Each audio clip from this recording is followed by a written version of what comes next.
Hello everyone, welcome back to my channel, and this is Rituja and you're watching me on YouTube. So in today's video we are going to talk about immigration and how the immigration happens in USA for F1 student.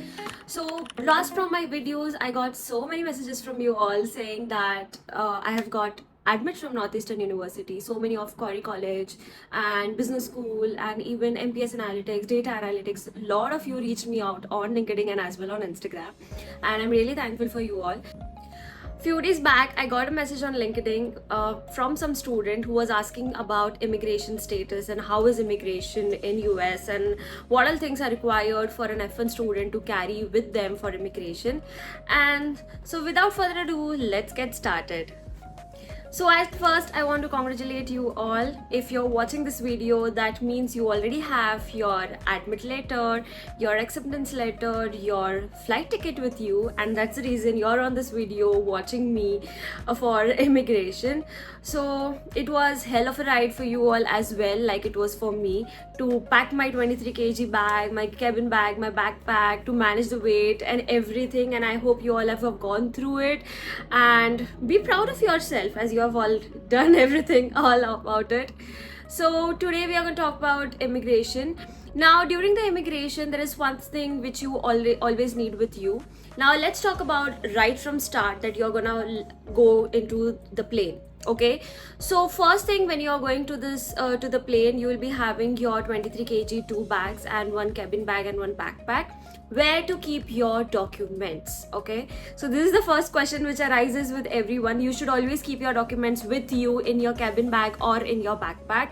They should always be with you because you don't know what might happen in between your layover, or something might come up and someone wants to check with you. So you always need your documents in hand, because your 23 kg bag will go to the flights, and which it will be given to you only after you drop to your city. Like for me it is Boston, so after I dropped in Boston I was given my bags after that.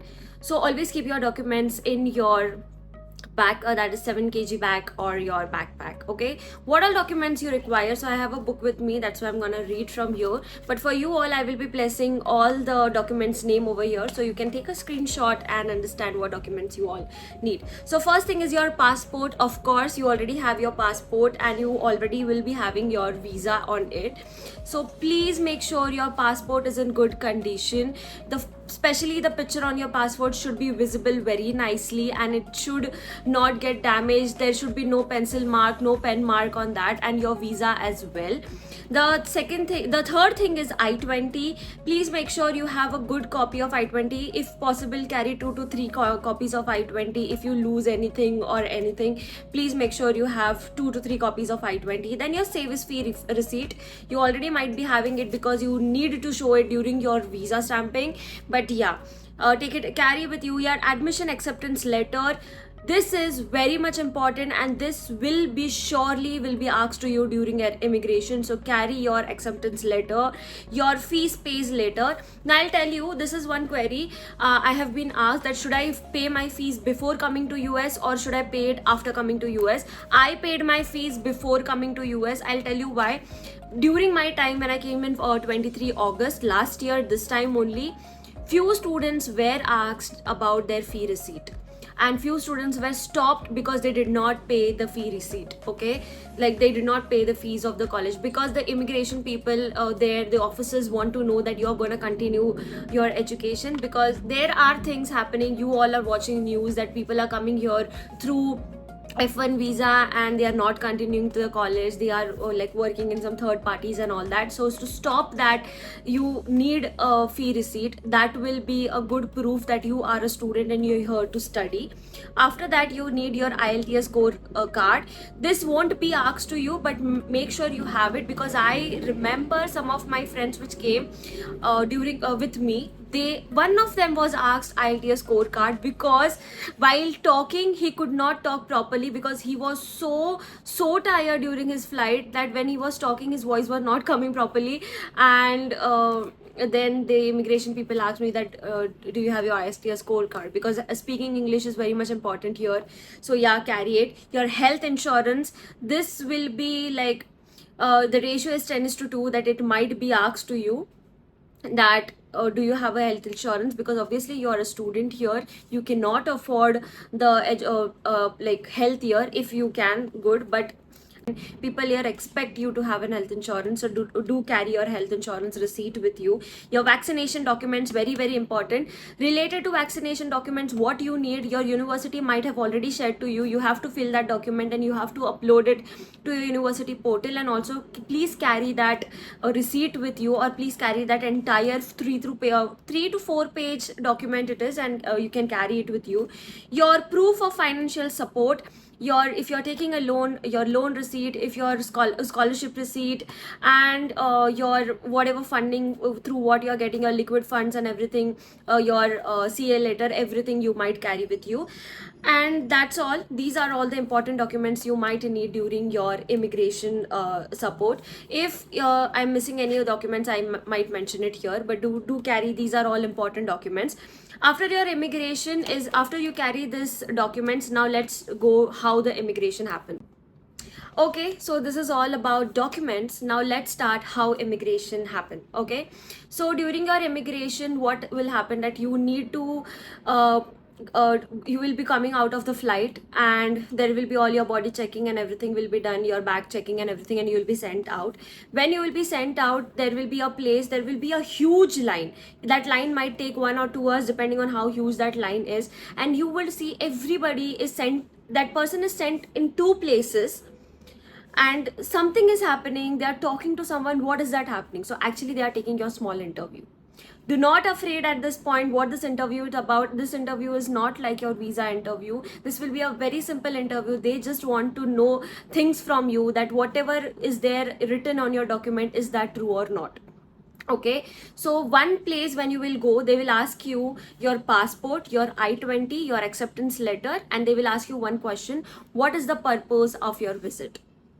Okay, so what is the purpose of your visit? That you have to say that I am a student coming to Northeastern University doing my master's in data analytics engineering for 2 years. That's my purpose of US. Okay, here I'll be mentioning some few answers for you all, which you all can prepare. This will be your first depot. In your second depot, there will be, again you will be sending forward, and you have to give your thumbprint. Okay, so when you go over there, they are again going to ask you your passport, your I-20, and they'll be taking your photo. Okay, while taking your photo, they will be asking you 3 important questions. Again, they'll be asking you, first question is purpose of your visit. You have to answer the same answer which you did before, that I am a F1 student coming here in Northeastern University pursuing masters in data analytics engineering, and my course is for 14 months to 16 months. That's it. Okay, then second thing, they'll be asking you, very very important answer, your address. Where will you be staying? Where will you be staying? This address is very very very much important. For address, you need to have your answer ready. You need to learn your address. For example, you can say I'm staying on 42 Warren Street, my apartment number is 422, and the pin code is 02120. This would be the exact address you want to tell. Then the second thing, they'll be asking you, what is the address of your university? You have to be very very precise to your university address. Where to find the address? You have to go on Google and you have to search the address, and they'll give you an exact address, street address. Like for example, if you search for Northeastern University, there is an exact address which is mentioned, and you have to say Northeastern University, 360 Huntington Avenue, Boston, Massachusetts, 02115. This is the exact address you have to tell them. Now, if you have already visited to US and it is mentioned on your passport, you have several stamps, then you might be questioned one more question, that is, how often do you visit to USA? Okay, so depending on how many times you have visited to USA, make sure that you tell them with exact dates and month. For example, I have visited USA in 2019 during the month February in New York at my sister's place, and then I returned back in March, just in 4 weeks. Now this is my second visit in USA for my F1 student, like for my education. This is how you have to answer very nicely. That's it. This is a very, very, very small immigration process for you all. Now I'll tell you something what happened with me. When I came for the immigration, I was traveling with my friend Sahil, and we both went to we were standing in a line of immigration. Now we both have a flight ticket printed together because we did flight tickets together. So there was only one page where both of our names was mentioned, that Sahil and Rutuja's flight ticket. These are flight tickets. So for immigration, they asked us both to go together, and they did not ask me or anything, and they was asking everything to Sahil, and just only two questions was asked to me: what is the purpose of your visit, and the address. So that's it, and everything was asked to him, like what is the address of Northeastern University, and that's all.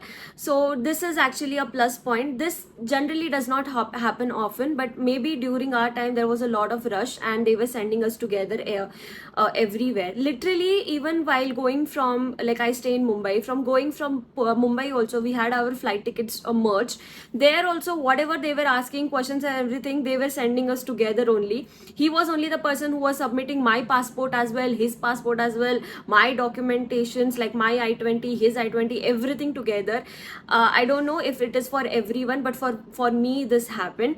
Even while during my layover was in Germany, Munich, and there also like they did our security checkup, and there also they asked us for our passport and tickets, and again same, I was the person who was giving my tickets also, his tickets as well, my passport, his passport, everything, and they were not even individually checking or individually questioning. So that's what I went. And after coming here also, there, as I said in start, there were two depots, and there also everything happened together only. Our photos were also taken together, and like not together, like not in a one frame, but you stand, and then asking him questions, and then only address was asked to me. So like that, I don't know if it's for everyone, but that's what happened with me, and I want to share you my experience. After that, there is a very important thing this might happen, that is a secondary inspection. What is secondary inspection? This do happen, like if there are 100 students, then from that 100 students it might happen to 10 students. Why this happen? Do you have to panic during this immigration, like secondary inspection? And why they are taking you for second? Are they deporting you? No, they are not deporting you. But still this question, are they deporting me? Like, why they are taking me to secondary inspection? What will happen over there? These all questions do come in your mind.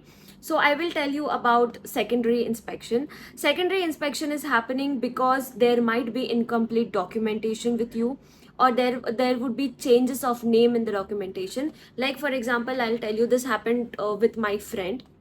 Okay, she's actually not in this university. She is in some other university in Dallas, and there she had a very big name, and as she had a very big name, her surname was not written on some document, or on like I think on her acceptance letter, something like that. So on her acceptance letter, that surname was not written, and on where she paid the fees, the receipt of the paying fees, on that surname was mentioned.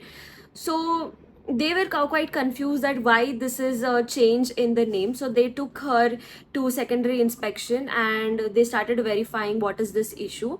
So they asked her a lot of documents they have. So she had her birth document with her birth certificate with her. So she showed her birth certificate. She had her school identity card with her as well, and she had like a passport and everything, wherever she visit, tickets and everything. So from that they found out that there was a error in that acceptance letter. That's the reason her surname was not mentioned, and they left her. Like they asked her to go, and then she landed to Boston, like to Dallas.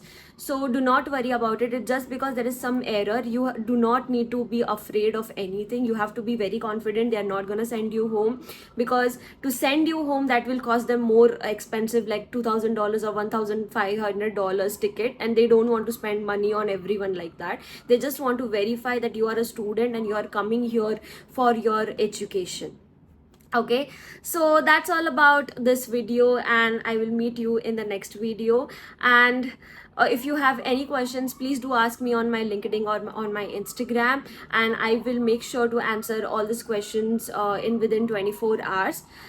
And that's all about it. Thank you for watching. Bye everyone.